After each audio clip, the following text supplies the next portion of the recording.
New Zealand का coldest windy day है। फिर भी हम आज पूरा हिम्मत करके पहुंचे हैं समुद्र में। बहुत ही विंडी डे है। आज हम ब्लेस्ड हैं कि हमारे पास करनाल से आए हैं रेड्डू साहब, ये हमें लेके आए घुमाने आए और हमें भी बड़ा मज़ा आ रहा है। आज ये बेटा हमारा इधर आ भाई सिमरन, ये सिमरन के टीचर भी हैं, गुरु जी भी हैं।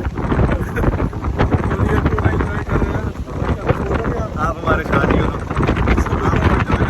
कितनी ठंडी हवा में शादी आज सेकंड डेट आ गए हैं और शादी पैक लगा के अपने आप को ठीक कर रहे हैं, करने की कोशिश कर रहा हूँ।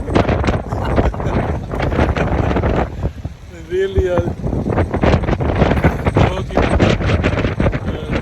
ऐसा अच्छा लग रहा है कि कोई सफर करके आ गए तो अच्छा भी लग रहा है।